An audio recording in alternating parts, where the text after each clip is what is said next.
So welcome. We're going to talk today about the top marketing tools to make your customers adore you. This is something that I think most small business owners underrate.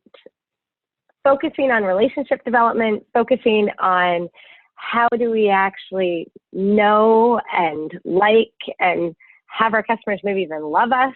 How do we do that? And that's what today is all about.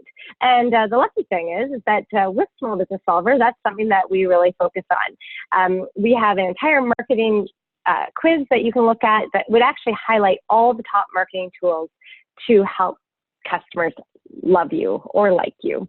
And the reason that this is so important is keeping a customer is worth far more than gaining one. So we always think that gaining customers and we need to get new customers, and that seems to always be what we're focused on. But when you really think about it, is that what's the average sale of a customer? Well, the average sale of a customer that we're really looking at is kind of important, but that's very transactional. What we really care about is the lifetime value of a customer. So for instance, if we're thinking about Starbucks, Tim Hortons, any coffee shop or cafe, if we thought about the average sale, we might think it's $5. So maybe a coffee, a donut, a bagel, whatever it is. So that's $5. But if we think about the lifetime value of a customer or even the yearly value of a customer, that might be $1,000, or the lifetime value, that might be $10,000. So we keep on trying to get new customers, but really retention and likability and relationship building is when small business owners figure that out, that's when they become really, really successful. So what we're going to talk about today is basically the value of a customer, which we already did, so big check. We're going to talk about the 3 tenets of a sale. So when someone actually buys from you, what are the 3 pieces of that? And then we have the brand and why that's so important, likability tools that we'll go through, and customer loyalty. So really, the value of a customer we already kind of talked about, but these are the 3 pieces of it. First, you have transactions, which is the individual purchases that we chatted about. But then what you really want is to increase our frequencies and the size. And that starts to become more of a strategic customer from transactional. And then what we were just chatting about is really that lifetime value of a customer. And the reason why that's so important, again, the average lifetime value of the customer is much bigger, loyal purchases, and what happens that's even more important is that you get referrals. So it's not just that smaller pie that you're looking at, you actually increase the size of the pie, so the size of the customer base, because you're actually getting these referrals. And we know that when you get a customer through referral, the sales cycle is a lot quicker, and they're much more likely to actually become a customer. So the value of a customer changes quite dramatically when we start thinking about it in this way. And now the 3 parts of a sale. Basically, someone who buys from you, they buy from you because they're aware of you, so they know about you. Then they trust you, so they actually think that you can do what you say you can do. And really the last part is, like, do they like you? If the customer likes you, they're more likely to actually buy from you, because as we know, every single sale is emotional. And not just buy from you once, everything we've been chatting about, buying from you time and time again. So these are the 3 main parts of a sale. They have to know you, they have to trust you, and then they have to like you. And so today is all about the liking you and how to do that well. Really, it's not just one communication touch point where someone likes you. It's going to be everything that you do. So that's why we wanted to talk about brand really quickly here, and understanding that brand is just not the brand name. There's all these different parts to your brand as a small business owner that you want to keep on reinforcing the personality that you want someone, or how someone perceives your business. And so I put in the middle here, brand promise. So this is what you are setting your expectations up for your customers. And so what are we actually going to deliver? What can you be assured of? And this is kind of your unique selling proposition, but it has a lot of that personality added into this. And so all of these pieces around the brand promise should actually be fulfilling to that. So your brand name, of course, up to the left there, is one part of the brand. But you might have, you know, your logos or the colors and all the visuals that go with that. And are they smart looking? Are they professional? Are they fun? Whatever it is that you're actually fulfilling through that. Your values is part of your overall brand and what you stand for and how you actually walk the talk of what you say. Then we have the personality. So you are allowed to be fun. You are allowed to be human, especially in small business. It is all about relationships. And guess what? Again, when you let your hair down a little bit sometimes, and when you really are yourself in your business as a small business owner, you are the business brand as well. Again, that has some longevity in terms of the relationships and the lifetime value of your customer. Part of your brand should also be expressing how you're different. So that is that value prop again. And then what voice do you use? In Small Business Solver, that's really important for us, is everything has to be approachable. So how are we making sure that it's not overcomplicated, it's simple, it's straightforward, it makes sense, and that's kind of our voice. So all of these pieces together really make up your brand, which should have, again, that promise and that personality, the values, all these things that really start to develop that likability. And as you become more and more consistent on this and your customers understand that, the likability, that's kind of really the foundation of that.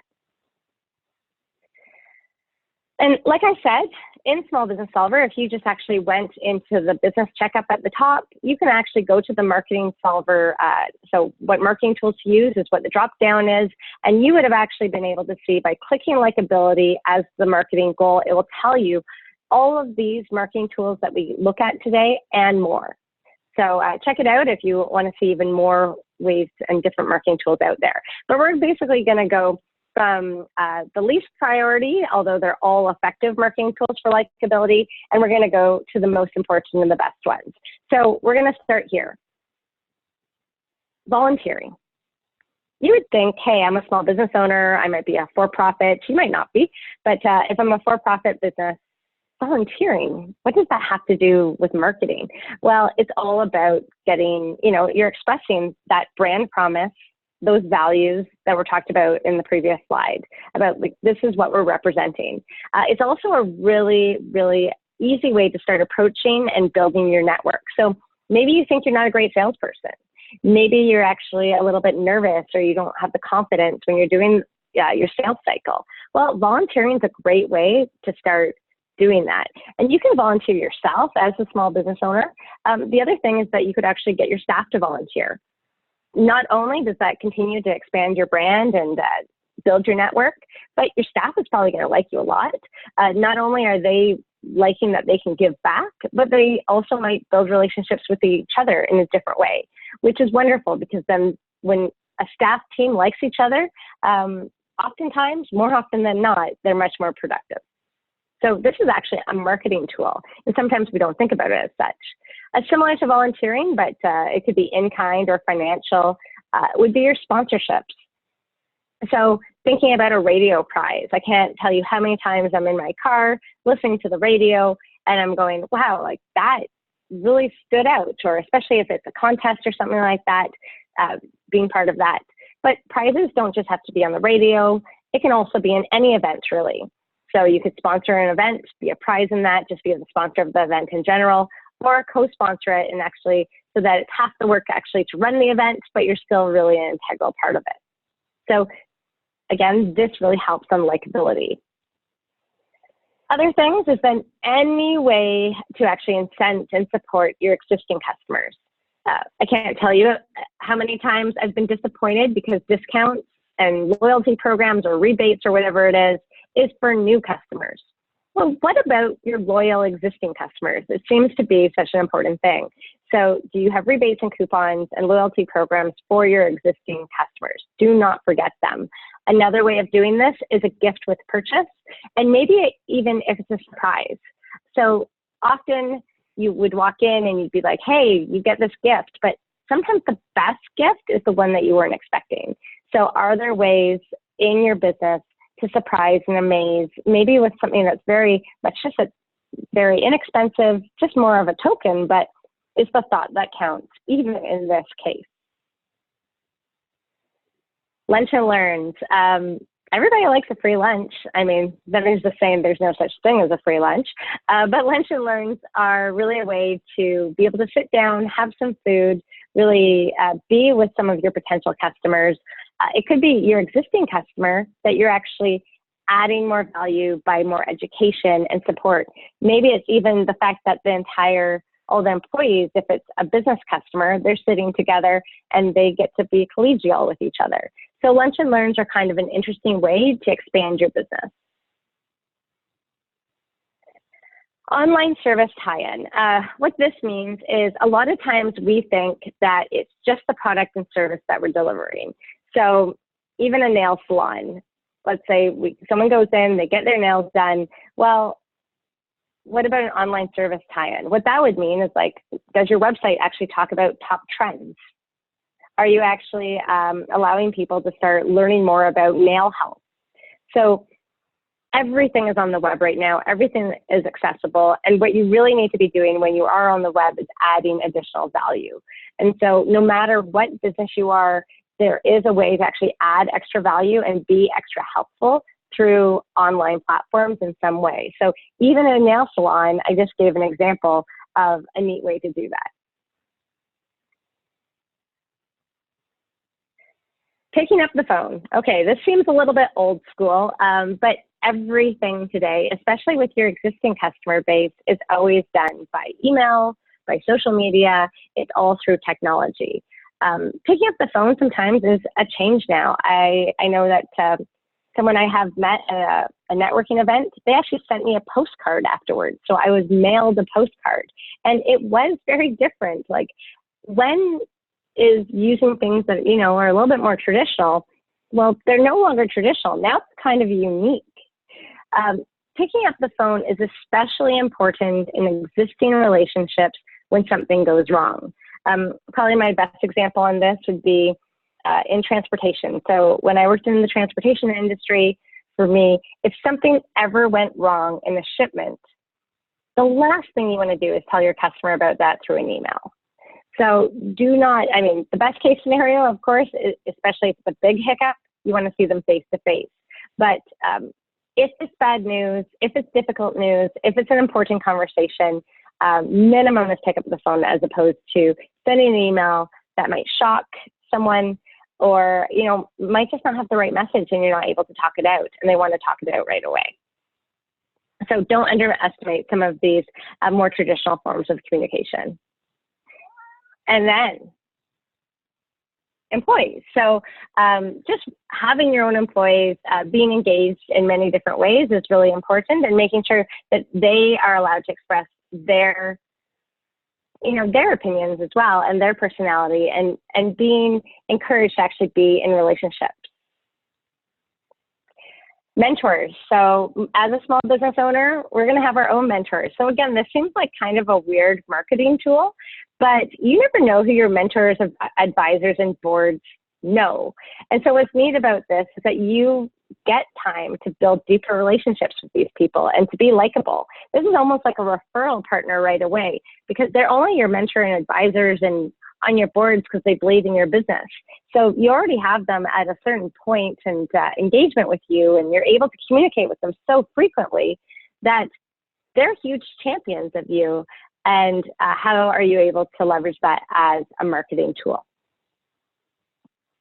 Okay, food. So I did already talk about the lunch and learn, but like, who doesn't like food? And so when in doubt, do take the time. And why not breakfast? Why not coffee? Why not lunch? And it just goes that extra mile, being able to talk about things more than business and building that relationship. Don't underestimate the power of face-to-face.